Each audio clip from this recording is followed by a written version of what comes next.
نحمده ونصلي على رسوله الكريم اما بعد فاعوذ بالله من الشيطان الرجيم بسم الله الرحمن الرحيم رب اشرح لي صدري ويسر لي امري واحلل عقدة من لساني يفقهوا قولي. صفحہ 67 حدیث نمبر 20.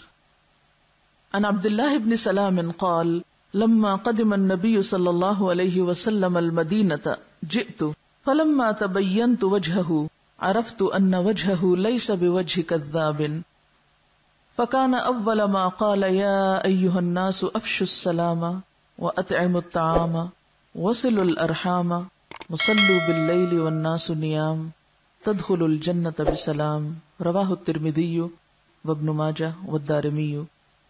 عن عبد الله بن سلام، عبداللہ بن سلام جو پہلے ایک یہودی تھے پھر مسلمان ہوئے، ان سے روایت ہے قالا کہتے ہیں لما جب قدم النبی تشریف لائے نبی صلی اللہ علیہ وسلم المدینہ مدینہ میں جئتو تو میں حاضر ہوا یعنی میں آیا، فلما تبینت پھر جب میں نے پہچانا وجہہ آپ کا چہرہ یا آپ کا چہرہ دیکھا، عرفت میں نے پہچان لیا، ان وجہہ کہ آپ کا چہرہ لیس بوجہی نہیں ہے چہرہ کذاب کسی جھوٹے کا، فکانا تو تھا اولا پہلا ما قالا جو آپ نے فرمایا، یا ایھا الناس اے لوگو، افشوا السلام سلام پھیلاؤ،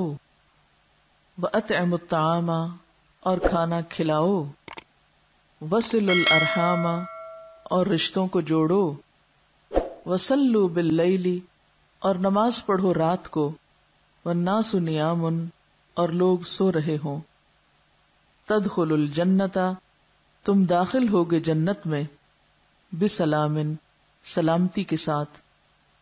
رواہ الترمذی اسے ترمذی نے روایت کیا ہے، وابن ماجہ اور ابن ماجہ نے، والدارمی اور دارمی نے، اور اس حدیث کی اسناد صحیح ہے، شیخین کی شرط پر ہے، یعنی حدیث صحیح ہے. حضرت عبداللہ بن سلام کہتے ہیں کہ جب رسول اللہ صلی اللہ علیہ وسلم مدینہ میں تشریف لائے تو میں آپ کی خدمت میں حاضر ہوا اور آپ کا چہرہ دیکھ کر مجھے معلوم ہوا کہ یہ چہرہ جھوٹے کا چہرہ نہیں ہے. آپ نے سب سے پہلے فرمایا لوگوں سلام کو پھیلاؤ، بھوکوں کو کھانا کھلاؤ، رشتوں کو جوڑو اور رات کو اس وقت نماز پڑھو جبکہ لوگ سوتے ہیں، تم سلامتی کے ساتھ جنت میں داخل ہو جاؤ گے. تو آپ کی وہ تعلیمات جو بالکل مدینہ کے ابتدائی دور میں تھی وہ کن اجزاء پر مشتمل ہے؟ سوچنے کی بات یہ ہے کہ آپ کی دین کی دعوت یا اللہ کی طرف بلانا یا لوگوں کو تعلیم دینا کن کن باتوں پر مشتمل تھا. تو اس میں آپ دیکھیے کہ سب سے پہلے سلام پھیلاؤ، یہ سب سے پہلے کرنے کا کام ہے. اگر آپ میں یہ عادت نہیں پڑی، یعنی اگر آپ سلام نہیں پھیلا رہے تو گویا اسلام نہیں پھیلا رہے. سلام کا پھیلانا کیا ہے؟ اسلام کا پھیلانا. کیا مطلب ہے اس بات کا؟ اس جملے کا مطلب بیان کیجئے. سلام پھیلانا دراصل اسلام پھیلانا ہے. اچھے تعلقات کی ہے سلام میں پہل. اگر آپ خول میں بند ہیں اور آگے بڑھ کے سلام ہی نہیں کرتے کسی کو، تو کیا آپ اس کو اسلام کی دعوت دے سکتے ہیں؟ کیا آپ اس کو دین کی طرف لا سکتے ہیں؟ کیا آپ پھر دین کی خدمت کے قابل ہیں؟ نہیں. جب بھی کسی اجنبی کو آپ سلام کریں گے تو فوراً آپ کی طرف متوجہ ہوگا کہ یہ کون ہے جس نے سلام کیا. آج بھی آپ دیکھیں لوگوں کو جب آپ سلام کرتے ہیں، کیونکہ آپ نے کیا فرمایا، جاننے والے کو بھی کرو انجان کو بھی کرو. جب انجان کو آپ کرتے ہیں سلام تو وہ ضرور ایک دفعہ دیکھتا ہے کہ آپ کون ہیں، وہ آپ کو جاننے کی کوشش کرتا ہے. پچھلے دنوں میں کسی ادارے میں گئی تو جب میں گیٹ سے انٹر ہوئی تو کچھ خواتین ان نون سی بینچ کے اوپر بیٹھی ہوئی تھی لائن میں. میں گزری، میں نے بہت محبت سے ان کو سلام کیا اور میں آگے گزر گئی. جب میں آگے گئی تو پیچھے سے ایک خاتون آ گئی تو انہوں نے آ کے مجھ سے پوچھا کہ آپ کون ہیں، اور یعنی جاننے کی انہوں نے کوشش کی. تو میں نے انہیں بتایا کہ میں اس طرح یہاں درس دینے کے لیے آئی ہوں، اگر آپ بھی سننا چاہیں تو آ جائیں. تو بات یہ ہے کہ اگر آپ سلام ہی نہیں کر رہے تو آپ لوگوں کو پھر اسلام کی دعوت کہاں سے دے سکتے ہیں؟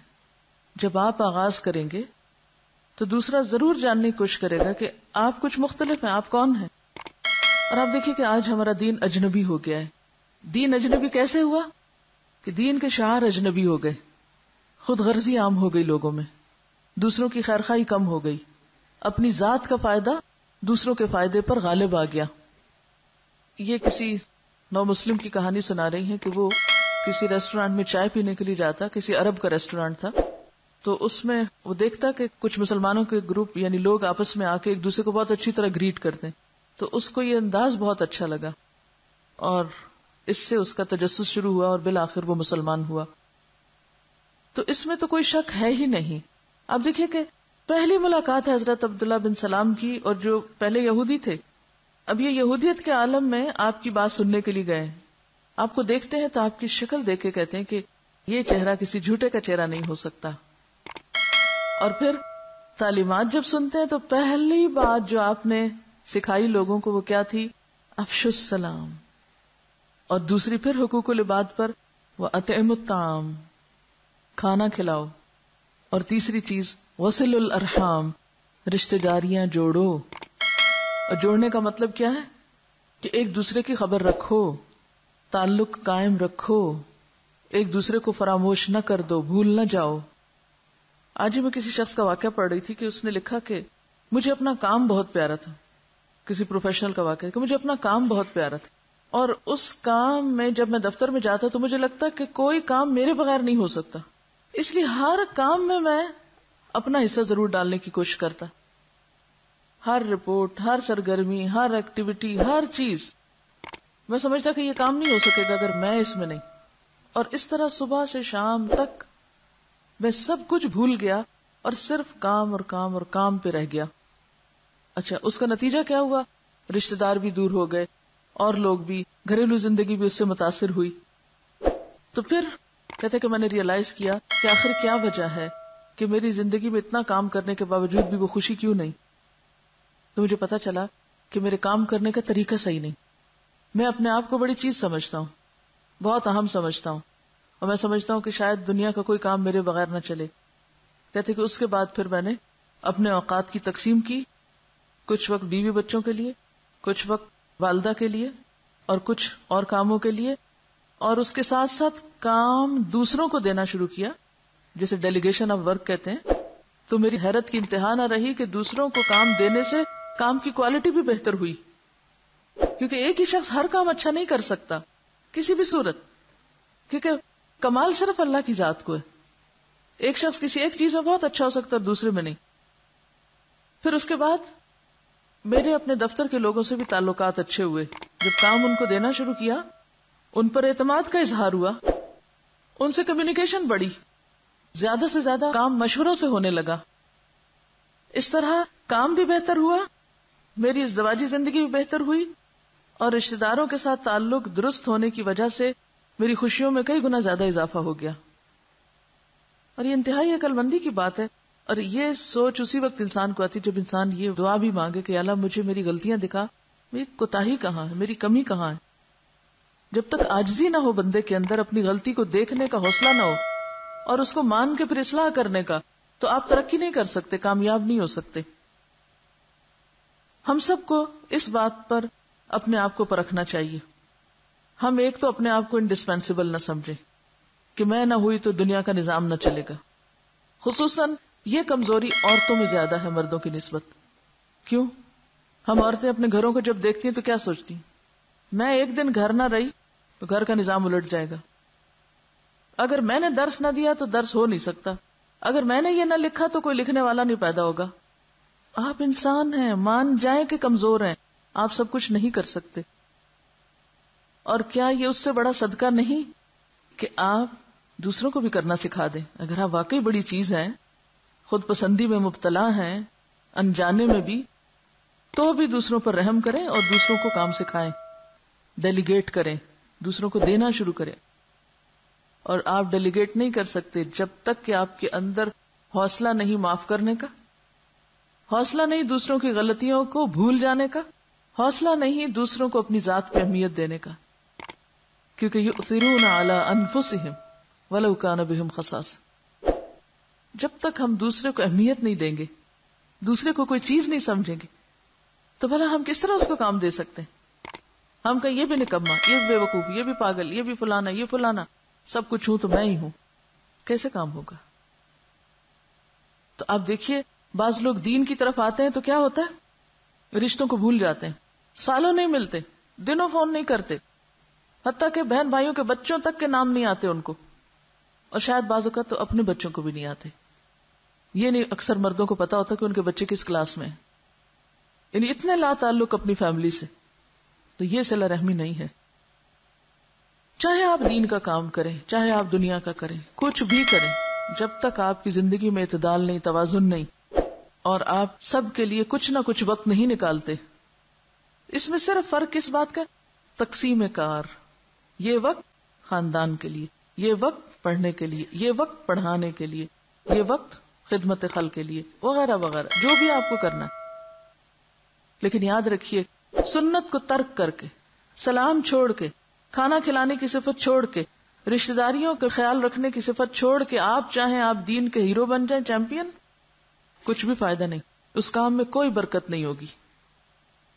اب رشتہ داریاں جوڑنے کا یہ مطلب نہیں کہ آپ وقت ہی ضائع کیے چلے جائیں، صرف گپ شپ ہی لگتی رہے، اور بے وجہ میں ایک دن کہیں میلہ لگا اور دوسرے دن کہیں اور لگا ہوا ہے اور فضول گپ شپ چل رہی ہے، اور بس یہ کہ رشتہ داری جوڑ رہی ہے. اس کا بھی سلیقہ اور ڈھنگ اور ہنر آنا چاہیے آپ کو کہ وہاں بھی اعتدال کس طرح، کیونکہ جب ہم اس طرف لڑکتے ہیں تو پورے گر جاتے ہیں الٹے، پھر کام بھول جاتے ہیں. اور یہی دراصل بڑا امتحان ہے، یہیں پر آپ کو عقل استعمال کرنی، اور اگر آپ یہاں ناکام ہیں تو کسی بھی کام کے نہیں. پھر یہ الگ بات ہے کہ کبھی ایک چیز زیادہ ڈیمانڈ کرتی ہے، کبھی دوسری چیز زیادہ ڈیمانڈ کرتی ہے، لیکن وہ فار دا ٹائم بینگ ہوتی ہے، زندگی کی مسلسل روٹین نہیں وہ ہونی چاہیے. یہ تو ہو سکتا ہے کہ آپ حج پر ہیں تو اب آپ وہاں رشتہ داروں سے تو ملاقات کے لیے نہیں گئے. یہ تو ہو سکتا ہے آپ تعلیم کے لیے مختص ہیں تو آپ کے پاس ہر وقت رشتہ داروں سے ملنے کا وقت نہ ہو کیونکہ آپ ایک خاص فیز سے گزر رہے ہیں. لیکن ایک روٹین کی لائف میں کچھ فرائض کو نظر انداز کرنا آپ کی اپنی ذات، آپ کی صحت، آپ کے اخلاق، آپ کے دین، آپ کی آخرت، سب چیزوں کے لیے نقصان دہ. حتیٰ کہ ایسے لوگ بد اخلاق ہو جاتے ہیں، ایسے لوگ صحت کے حساب سے بھی کمزور ہو جاتے ہیں، ایسے لوگ ایمان میں بھی ڈاؤن ہو جاتے ہیں، اخلاقی زوال کا شکار ہو جاتے ہیں، کیونکہ وہ بہت بڑا ظلم کر رہے ہوتے ہیں، جرم کر رہے ہوتے ہیں حقداروں کو حق نہ دے کے. اور پھر آخری چیز وَصَلُّوا بِاللَّيْلِ وَالنَّاسُ نِيَامٌ. حالانکہ تہجد کتنی اعلیٰ درجے کی عبادت، اس کو چوتھے نمبر پہ یہاں رکھا گیا.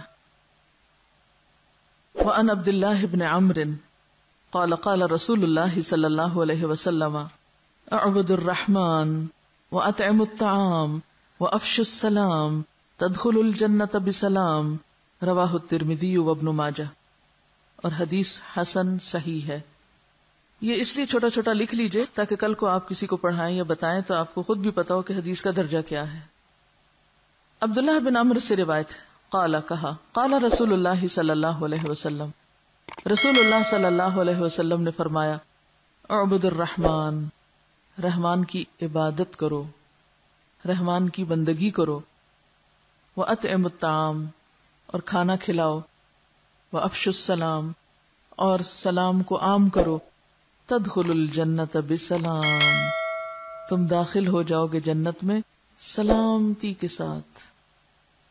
حضرت عبداللہ ابن عمرو کہتے ہیں کہ رسول اللہ صلی اللہ علیہ وسلم نے فرمایا کہ الرحمن یعنی اللہ تعالیٰ کی عبادت کرو، بھوکوں کو کھانا کھلاؤ، سلام کو عام کرو، تم سلامتی کے ساتھ جنت میں داخل ہو جاؤ گے. سب کو فکر ہے نا کہ پتہ نہیں قیامت کے دن کیا ہوگا ہمارا، لیکن اگر امن کے ساتھ بے فکر بے خوف، اور یاد رکھیے کہ جس شخص میں یہ چار باتیں نا وہ دنیا میں بھی ایسے رہتا ہے جیسے وہ جنت میں رہ رہا ہو، کیونکہ اس کے دل کو جو سکون اور اطمینان اور خوشی اور ایک راحت کی کیفیت ہوتی ہے ان فرائض کو ادا کر کے، ان کو چھوڑ کے ہو ہی نہیں سکتا. ایک جنت تو وہ نا جو کل ہوگی، اور ایک وہ ہے جس کا روحانی طور پر مشاہدہ اللہ تعالیٰ آپ کو دنیا میں بھی کرواتا ہے اپنے فرائض پورے کرنے کے صلے میں یا جزا کے طور پر، بڑی جزا سے پہلے بشرا عاجلہ. یہ سب کرنے کے لیے بھی آپ کو اپنا دل صاف کرنا پڑے گا اور یاد رکھیے سلام کی کثرت دلوں کی صفائی کا ذریعہ بنتی ہے. جو آپ کو پریشان کرتا ہے، جو آپ سے برا کرتا ہے، آپ اس کو کھانے پہ بلا لیجئے، کیا ہوگا؟ اللہ کی خاطر. انما نطعمکم لوجہ اللہ لا نرید منکم جزاء ولا شکورا. ہم تو تمہیں کھلا رہے ہیں اللہ کی خاطر، نہ تم سے بدلہ چاہتے ہیں نہ شکریہ چاہتے ہیں. تو جب آپ کے اندر یہ کیفیت ہو کہ نہ بدلہ چاہیے نہ شکریہ چاہیے، تو پھر آپ کس کس کے ساتھ احسان کر سکتے ہیں؟ گنے چنے لوگوں کے ساتھ. پھر آپ ہر ایک سے احسان کر سکتے ہیں، ہر ایک سے اچھا سلوک کر سکتے ہیں، کیونکہ آپ کو یقین ہے کہ رب کا صلہ اور رب کا دیا ہوا اجر بہت بڑا ہے، ان ساری چیزوں سے جو دنیا میں کوئی کسی کو دے سکتا ہے. اور جس کا یہ یقین نہیں پختہ، وہ پھر کسی کے ساتھ احسان نہیں کر سکتا. دیکھیے احسان ہوتا ہی وہاں ہے جہاں کوئی آپ کو آپ کا حق نہ دے رہا ہو. جہاں کوئی آپ کو حق دے رہا ہو اور آپ بھی بدلے میں دے رہے ہیں تو یہ کوئی احسان نہیں. اور اللہ کی محبت تو ہے محسنین کے لیے. وَأَنْ أَنَسٍ قَالَ قَالَ رَسُولُ اللَّهِ صلی اللہ علیہ وسلم إِنَّ الصَّدَقَةَ لَتُطْفِئُ غَضَبَ الرَّبِّ وَتَدْفَعُ مِيتَةَ السُّوءِ رواہ الترمذی. وَأَنْ أَنَسٍ حضرت انس سے روایت ہے، قال کہا، قال رسول اللہ صلی اللہ علیہ وسلم رسول اللہ صلی اللہ علیہ وسلم نے فرمایا، ان الصدقۃ بے شک صدقہ، لتطفئ البتہ بجھا دیتا ہے، غضب الرب رب کے غضب کو، وتدفع اور دور کرتا ہے، میتۃ السوء بری موت کو. رواہ الترمذی ترمذی نے اس کو روایت کیا ہے. اس میں جو پہلا حصہ ہے ان الصدقۃ لتطفئ غضب الرب، اس کی سند صحیح ہے، لیکن جو آخری حصے کے ساتھ روایت ہوا تدفع میتۃ السوء، اس کی سند جو ہے ضعیف ہے. حضرت انس کہتے ہیں کہ رسول اللہ صلی اللہ علیہ وسلم نے فرمایا کہ صدقہ اللہ تعالیٰ کے غضب کو بجھاتا ہے اور بری موت کو دور کرتا ہے. اللہ کی ناراضگی کو بجھانے کا لفظ یعنی یہ محاورتاً استعمال ہوا ہے. جیسے ہم کہتے ہیں نا غضب بھڑک اٹھا، تو پھر کیا ہے؟ غضب ٹھنڈا ہو گیا. تو یہ محاورتاً ہے، بات کو سمجھانے کے لیے. انسان اللہ کا غضب کب بھڑکاتا ہے؟ گناہ کر کے، غلط کام کر کے. تو جب غلطی ہو تو کفارہ کس سے کیا کرے؟ صدقے سے. اسی لیے آپ نے دیکھا ہوگا کہ بہت سے گناہوں کا کفارہ جو قرآن پاک میں بیان ہوا ہے وہ کیا ہے؟ گردنیں آزاد کرنا، گردنیں چھڑانا. اور اگر گردنیں چھڑانے کا موقع نہ ہو یا اتنا نہ دے سکے تو صدقے کی کوئی بھی قسم جو آپ کے بس میں ہے، استطاعت میں، اسے اختیار کریں. لیکن یاد رکھیں کہ جس طرح صدقے سے گناہ معاف ہوتے ہیں، دینے سے، اپنا حق چھوڑنے سے رب کی محبت حاصل ہوتی ہے. یہ چیز کسی دوسرے طریقے سے نہیں ملتی، کیونکہ یہ کام کوئی ایسا شخص نہیں کر سکتا جس کو رب کی رضا کے سوا کوئی اور چیز مطلوب ہو.